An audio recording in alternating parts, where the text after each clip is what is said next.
Paz y bien, soy el hermano Jesús María Besultea, religioso franciscano capuchino.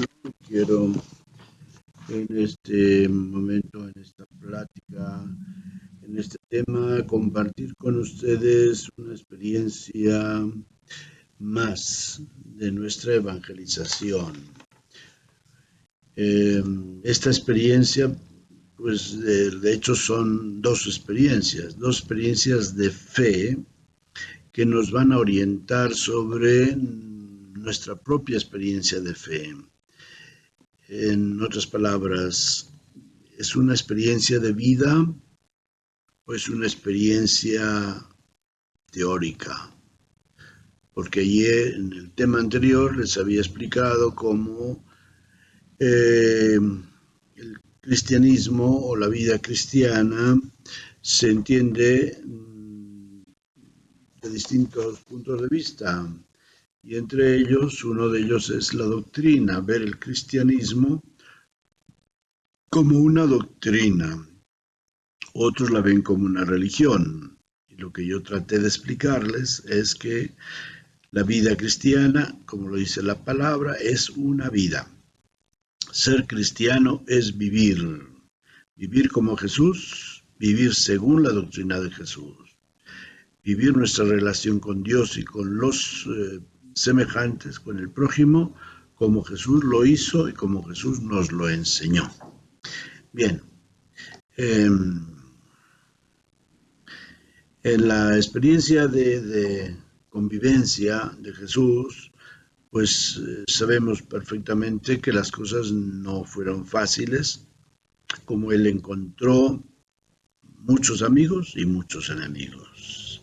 Incluso entre sus discípulos, sabemos que tanto Pedro como Judas lo traicionaron a la vista de todos, de más a más.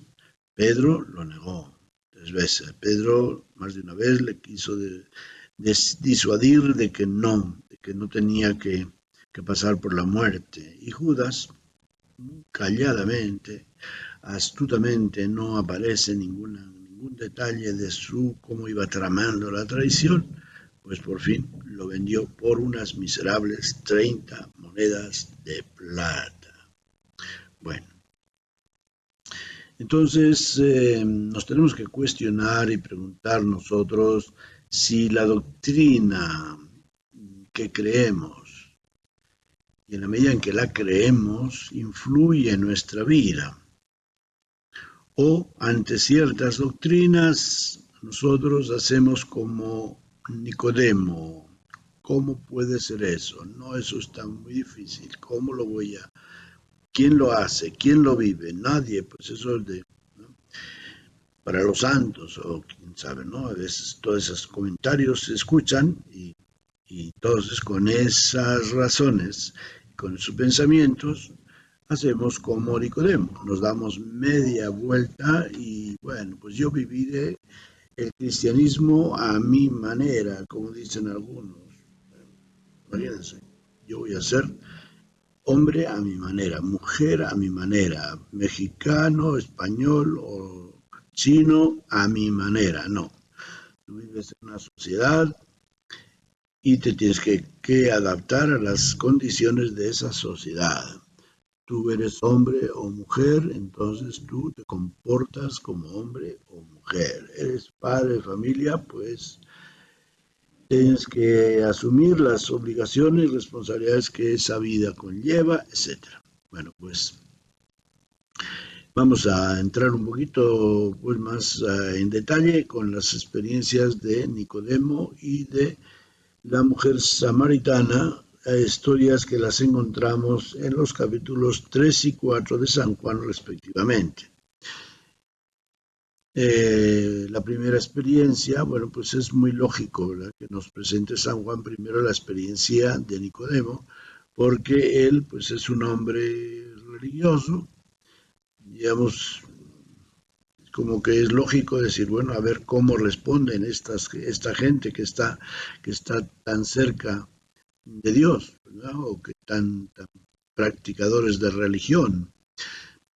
Y pues qué sorpresa, ¿no? Cuando Jesús le dice, Nicodemo, tienes que nacer de nuevo, quien no nace del agua y del espíritu no puede entrar en el reino de los cielos, él primeramente lo cuestiona y luego desaparece. Escucha la explicación de Jesús, tienes que nacer del agua y del espíritu, y no intentes entenderlo con tu cabecita, sino aceptarlo como una verdad de fe y como una experiencia que hay que asumir. Pero Nicodemo, que supuestamente era un magistrado judío, que sabía mucho, de hecho Jesús le dice, tú eres magistrado y no entiendes esto. Bueno, pues nosotros, ¿en qué medida entendemos lo que es ser cristiano? ¿En qué medida nosotros entendemos que hemos nacido del agua y del espíritu por medio del bautismo? ¿En qué medida aceptamos esa vida nueva, la vida de hijos de Dios, la vida asumida o aceptada en el bautismo que nos hace ciudadanos del reino de los cielos? ¿Con qué seriedad llevamos ese compromiso?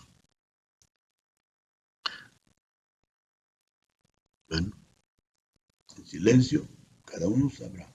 Examínense, porque les voy a leer ahora un párrafo de San Pablo en su carta a los Colosenses, con lo cual nos podemos comparar y ver, a ver, cómo qué tanto se parece nuestra vida a esta vida, porque esta es la vida del que ha nacido y ha resucitado con Cristo.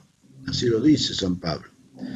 Así pues, ya que han resucitado con Cristo, busquen las cosas de arriba, donde está Cristo sentado a la derecha de Dios. Piensen en las cosas de arriba, no en las de la tierra. Han muerto y su vida está escondida con Cristo en Dios. Cuando aparezca Cristo, que es vida para ustedes, entonces también aparecerán gloriosos con Él. Destruyan, pues, lo que hay de terreno en ustedes: fornicación, impureza, pasión desordenada, malos deseos y codicia. Esto es lo que provoca la ira de Dios sobre los rebeldes. Lo que también ustedes practicaron en otro tiempo. Pero ahora abandonen también todo esto. Aparten de ustedes todo lo que sea ira, indignación, malicia, injurias o palabras groseras. Como elegidos de Dios, pueblo suyo y amados, por él revístanse de sentimientos de compasión. Bueno, aquí viene el lado positivo, pues. De bondad, de humildad, de mansedumbre y de paciencia. Sopórtense mutuamente y perdónense cuando alguno tenga motivo de queja contra otro. Que la paz de Cristo reine en sus corazones. A ella los ha llamado Dios para formar un solo cuerpo. Y sean agradecidos. Que la palabra de Cristo habite en ustedes con toda su riqueza. Enséñense y exhórtense unos a otros con toda sabiduría. Todo cuanto hagan o digan, háganlo en nombre de Jesús el Señor, dando gracias a Dios Padre por medio de Él. Y por encima de todo, revístanse del amor, que es el vínculo de la perfección. Fíjense qué cosas tan hermosas describen nuestra vida cristiana, ante las cuales no podemos decir, no podemos hacer, ¿cómo nos vamos a atrever a hacer un gesto de qué sé yo, de duda, de menosprecio, de pensar esto es más de lo que yo puedo, quiero? Es un llamado. Si tú tienes esa inquietud por conocer a Jesús, por conocer el Evangelio, es una llamada que Dios te hace a vivir esta vida. Pero para eso es necesario nacer del agua y del Espíritu. Y tú, si estás bautizado, bautizada, ya naciste del agua y del Espíritu. Pero es necesario cultivar esa vida. Ese es el problema con muchos cristianos que nacieron en la iglesia y nunca se enteraron de lo que supone esa vida de cristianos en la iglesia de Jesús. Bueno, el segundo caso es el de la mujer samaritana. El capítulo 4, San Juan nos describe cómo Jesús estaba allí, cerca del pozo de Jacob, mientras los discípulos fueron a comprar comida. Y entonces se acercó una mujer samaritana a sacar agua con su cántaro. Y Jesús se le ocurre decirle, mujer, dame de beber. La mujer enseguida reacciona, pero ¿cómo? Siendo tú judío, te atreves a pedirme agua a mí, ni siquiera a hablarme. De hecho, los apóstoles dicen que se extrañaron de ver a Jesús hablar con esta mujer cuando regresaron con la comida o los alimentos que habían comprado.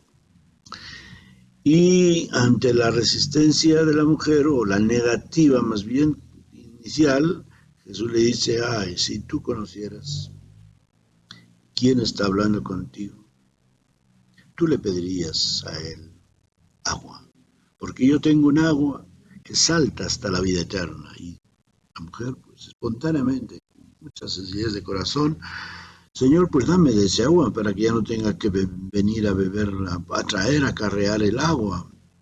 Cada día quizá tenía que ir con su cántaro, por lo menos para beber.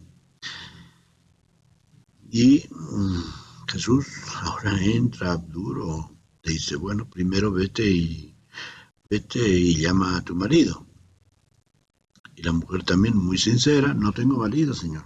Bueno, sí tienes, pero no tienes, porque has tenido 5 y el que tienes ahora no es tu marido. Se supone que no vivían casados o no se podían casar, aunque pues entre ellos existía el divorcio.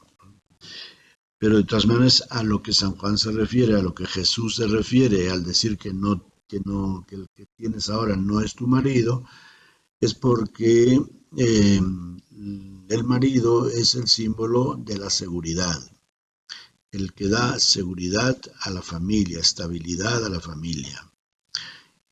Por eso, pues al marido en la tradición judía, claro, tradición judía cristiana, en la que normalmente las mujeres trabajaban en casa, en las labores de la casa, en la crianza de los hijos, pues el marido era el que tenía que ir a trabajar y ganar el sustento de la familia, ¿no? Por eso este es el símbolo de la seguridad económica familiar. Y Jesús le dice, no es tu marido, incluyendo o queriendo significar que nadie es realmente nuestro marido. Nadie puede darnos la seguridad plena en nuestra vida, solo Dios. Dios es el bien, todo bien, sumo bien, sin el cual no hay ningún bien. Y Jesús nos lo dice. Ustedes valen mucho más que los pájaros del cielo y las plantas y las flores de la tierra. Dios los cuida a ellos con cuanto mayor cariño les cuidará a ustedes. Él es nuestro marido, así aplicando la palabra, el significado de la palabra a quien realmente nos puede dar seguridad en nuestra vida. Dios. Por eso, dirá San Agustín, nuestro corazón solamente puede descansar en Dios. Cuántas interrogantes, cuántas inquietudes en nuestra vida humana, ¿verdad? Porque no tenemos esta seguridad garantizada. Bueno, pues la cosa es que en esta conversación que la samaritana tiene con Jesús, pues también mencionan el asunto de la fe. Él le dice que él tiene un agua que salta hasta la vida eterna y que los verdaderos adoradores de Dios adorarán a Dios en espíritu y en verdad, espiritualmente, y que ni en el monte Garizim, el cual adoraban los samaritanos a Dios, ni en el monte de Jerusalén, monte de Sión, es donde se ha de adorar a Dios, sino en el corazón, en lo interior, ¿no? Y bueno, pues la mujer ante estas afirmaciones, pues se queda así muy confundida y le dice a Jesús, bueno, pues que estamos esperando al Mesías. Cuando Él venga nos lo aclarará todo. Y Jesús le dice entonces abiertamente, yo soy el que te está hablando. ¡Ah! Y entonces la mujer dejó el cántaro allí y se fue corriendo a su pueblo para decirles, he encontrado al Mesías, quizás sea Él, porque me ha dicho todo, me ha adivinado la vida. Bueno, y entonces pues ellos salen, lo invitan a pasar a su pueblo, y está con ellos unos días, están con ellos unos días con los discípulos y ya.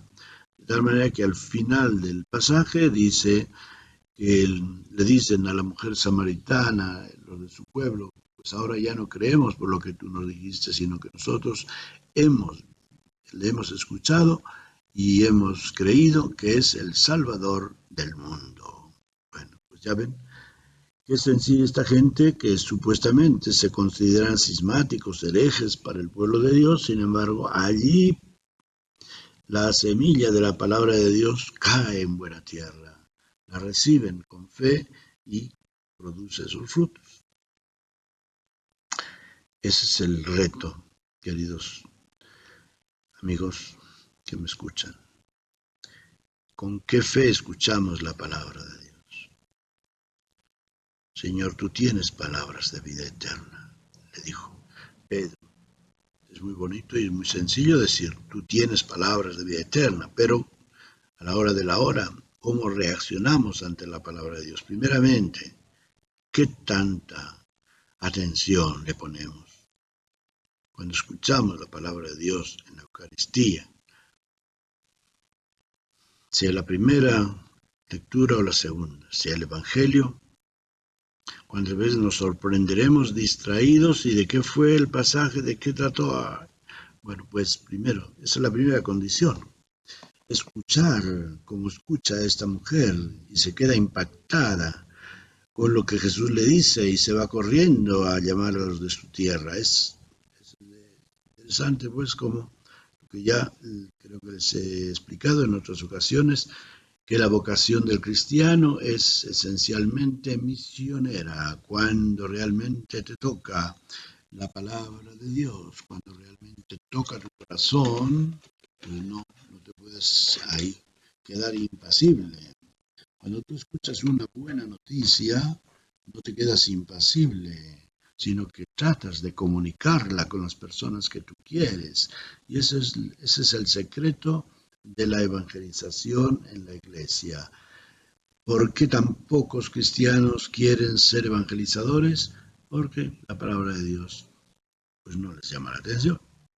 No entra en su corazón, no produce frutos, cae como la semilla en el camino, se le llevan las distracciones de los pájaros, que son las distracciones o otros intereses del mundo, y nada, cae en otros terrenos, como dice la parábola, que no garantizan que esa semilla pueda germinar, pueda crecer. Entonces, pensemos un poco, a ver, ¿qué es lo que queremos? ¿Con quién nos identificamos? ¿Con Nicodemo o con la mujer samaritana? Nicodemo, que es el no compromiso, el miedo, la falta de fe, el seguir con su vida mediocre, o la mujer samaritana que no tiene miedo y se va y se lanza en brazos de la palabra de Dios, como quien se lanza en brazos de su Padre. Y esto es lo que nos recuerda uno de los salmos más bonitos con el cual podemos hacer una oración. Señor, yo no pretendo grandezas que superan mi capacidad, sino que acallo y me modero mis deseos como niño en brazos de su madre. Que así sea, Señor. Que así sea. Cada vez que yo escucho tu palabra, sea para mí la oportunidad de reconocer que tú me hablas, de que es palabra de vida eterna, que no le tenga miedo. En la historia del pueblo de Israel, recuerden que el pueblo le decía a Moisés, háblanos tú, porque que no nos hable Dios, no vaya a ser que nos muramos, ¿verdad? del miedo, pues de la impresión, qué sé yo, entonces, Dios, hemos pasado al otro extremo. Ahora ya es que no nos importa que nos hable Dios. Es que no reconocemos la palabra de Dios. Y preferimos otras palabras, otros discursos, otras ideologías. Y a pesar de eso decimos que somos cristianos. ¿Qué? A ver. Este compromiso que Jesús nos invita a hacer, como lo invitó a la samaritana, obviamente que tiene muchos matices importantes que nos sirven para evaluarnos nosotros. Por ejemplo, si recordamos las bienaventuranzas y nos ponemos el termómetro de nuestra fe, a ver, bienaventurados los pobres, porque de ellos es el reino de los cielos. ¿Quién cree? ¿Quién cree en la pobreza? ¿En qué medida? O sea, es que entender la pobreza es gracia, es gracia de Dios. San Francisco de Asís fue un hombre, un joven, que pensaba vivir la vida, gozar la vida, y tenía mucho dinero, y era el rey de la juventud de Asís, y luego pues su padre lo armó guerrero para ser famoso, pero resulta que Dios se coló en su vida y entonces pues comenzaron las inquietudes, los vacíos y entre las cosas que él entendió desde el principio de su conversión fue el valor y el sentido de la pobreza, de tal manera que ante las exigencias de su padre, ante la actitud de su padre que prefería el dinero a él, por eso lo llevó a juicio ante el obispo para ver qué sanciones le imponían para que recobrar su dinero, ante esa, ante esa actitud de su padre, pues él se dio cuenta, él recibió del Señor esa revelación de que la pobreza era la gran dama con la cual él se iba a desposar, con la cual él iba a vivir el seguimiento fiel de Jesucristo, que no tenía dónde reclinar su cabeza, que nos dice que renunciemos a todo lo que tenemos, porque no podemos servir a Dios y al dinero. Entonces hoy, si no nos ponemos en una actitud sincera de conversión, en el mundo esta palabra es una locura. O si la segunda lectura, la segunda bienaventuranza, todos los mansos, porque ellos heredarán la tierra, los mansos. Es decir, son aquellos que ante la violencia, pues no responden con violencia. Si los roban, pues se dejan robar. ¿Eso cómo lo calificamos hoy? Pues no es pensable. Sin embargo, Dios les dice que los que no luchan violentamente heredarán la tierra. Dios les dará esa herencia. Porque es que no se trata de nuestra lucha, como decimos tantas veces, hacerle la lucha. No, se trata de que el Señor construya la casa. En vano trabajan los albañiles, dice un salmo, si el Señor no construye la casa. En vano vigilan los centinelas, si el Señor no guarda la ciudad. Bienaventurados los que lloran, porque serán consolados. Bueno. Bienaventurados los misericordiosos, porque ellos alcanzarán misericordia. Bueno, pues está bien, pero de vez en cuando hacer algún acto de caridad, ¿verdad? Pero eso de ponerse del lado de la misericordia, bienaventurados los limpios de corazón, porque ellos verán a Dios. A ver, ¿quién cree en esta pureza de ver las cosas, de valorar los acontecimientos, la vida, con los ojos puros de Jesús? Jesús lo veía, todo, buscando la gloria del Padre, buscando aliviar los corazones apesadumbrados, tantos que se acercaban a Él, para quienes tienen una palabra de consuelo, de cariño o un milagro. Bienaventurados los que trabajan por la paz, porque ellos serán llamados hijos de Dios. Bueno, sería para otra, creo que hay algún audio, creo que tengo por ahí en YouTube, explicando las bienaventuranzas, alguno o más de uno, no sé. Les recomiendo si es que tienen interés en buscarlo. Las bienaventuranzas son el reto de nuestra fe. No son una utopía, no son una locura, son el reto de la fe. El reto de la fe y de la esperanza. ¿En qué esperamos? ¿A qué aspiramos? Jesús. Fíjense que casi todas las 8 bienaventuranzas están en futuro. Verán a Dios, quedarán saciados, serán llamados hijos de Dios, poseerán la tierra. Solamente la primera bienaventuranza y la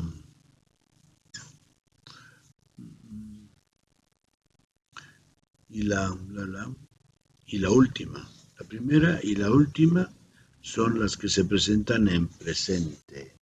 Bienaventurados los pobres de espíritu, porque ellos es el reino de los cielos. Bienaventurados los perseguidos, porque de ellos es el reino de los cielos. Las dos tienen la misma consecuencia de parte de Dios, tanto los pobres como los que son perseguidos por causa de la justicia, que es la causa del reino.